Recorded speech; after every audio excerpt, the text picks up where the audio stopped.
শিক্ষার্থীদের ঢাল হিসেবে ব্যবহার করে দেশব্যাপী তাণ্ডব চালিয়েছে জামায়াত শিবির বিএনপি।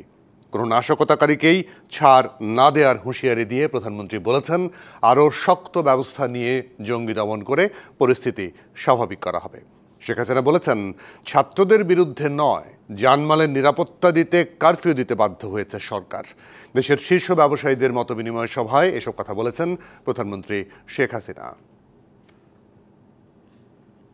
কোটা সংস্কার ইস্যুকে সামনে রেখে একটি মহল দেশব্যাপী তাণ্ডব চালায়। সরকারি বেসরকারি স্থাপনায় আগুন দেয়া থেকে শুরু করে ভাঙচুর ও লুটপাট চালায়। সরকার কারফিউ জারি করতে বাধ্য হয়।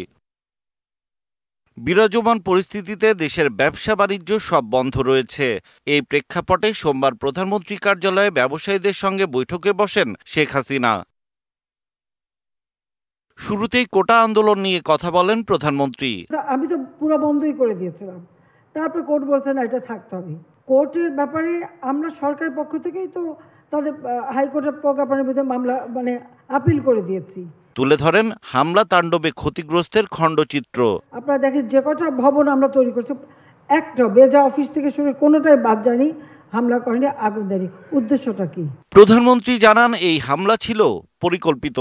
কিন্তু এদের ছত্রছায়া, এদের ঢাল হিসেবে ব্যবহার করে কারা পিছনে এই ঘটনা ঘটালো?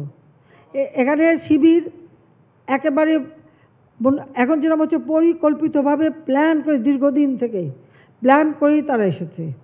জেলায় জেলায় খবর নিয়েছে কোথায় কোথায় শিবির কর্মীরা আছে, তারা কেউ নাই। সব ঢাকা, কিন্তু ঢাকা শহরে না, ঢাকার আশেপাশে এখানে সেখানে তারা ঘাপটি মেয়ে আসে আর এই ঘটনাগুলি ঘটাচ্ছে। বিএনপি সম্পূর্ণ মদত দিচ্ছে। আমার প্রশ্ন, এরাই যে এত কিছু করছে, অর্থ সরবরাহ কারা করছে সেটা আপনারা খোঁজ নেন, যে অর্থগুলি কোথা থেকে আসছে। ঘোষণা করেন কাউকে ছাড় দেওয়া হবে না। 13-14তে অগ্নিসংযোগ যারা করেছে তাদের অনেকেই শাস্তি দেওয়া হয়েছে, অনেকেই শাস্তি দেওয়া হয়েছে, একবার জানি, কিন্তু শাস্তি দিয়েছে, আবার জেল থেকে তারা ওই একই চেহারা। তবে এবার অত সহজে ছাড়া হবে না। কারফিউ জারির যৌক্তিকতা তুলে ধরেন সরকার প্রধান। এখানে সবথেকে সেন্সিটিভ হচ্ছে ছাত্র ওখানে বসা। আমি জানি না ছাত্রদের সাথে আরও কারা ছিল, তাদের কোনো ক্ষতি না হয় সেদিকে আমাদের দৃষ্টি দিতে হয়েছে। তারা যখন সরে এসেছে, আমি সেই সময় আমরা আর্মি নামিয়েছি, আমি কিন্তু তার আগে আর্মি নামাইনি।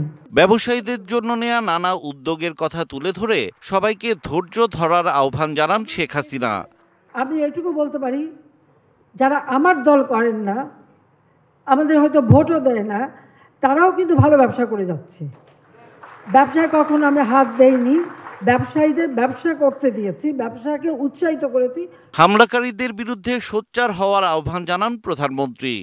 কারণ আপনাদের সহযোগিতা ছাড়া তো হবে না। আর যে ক্ষতিগুলি হয়েছে এবং কারা করলো, এটা কোনো রাগ ডাক ব্যাপার না। শেখ হাসিনা পালিয়ে গেছে, শেখ হাসিনা নাই, শেখ হাসিনা চলে গেছে, শেখ হাসিনা পালায় না। হিমেল মাহবুব, ডিবিসি নিউজ, ঢাকা।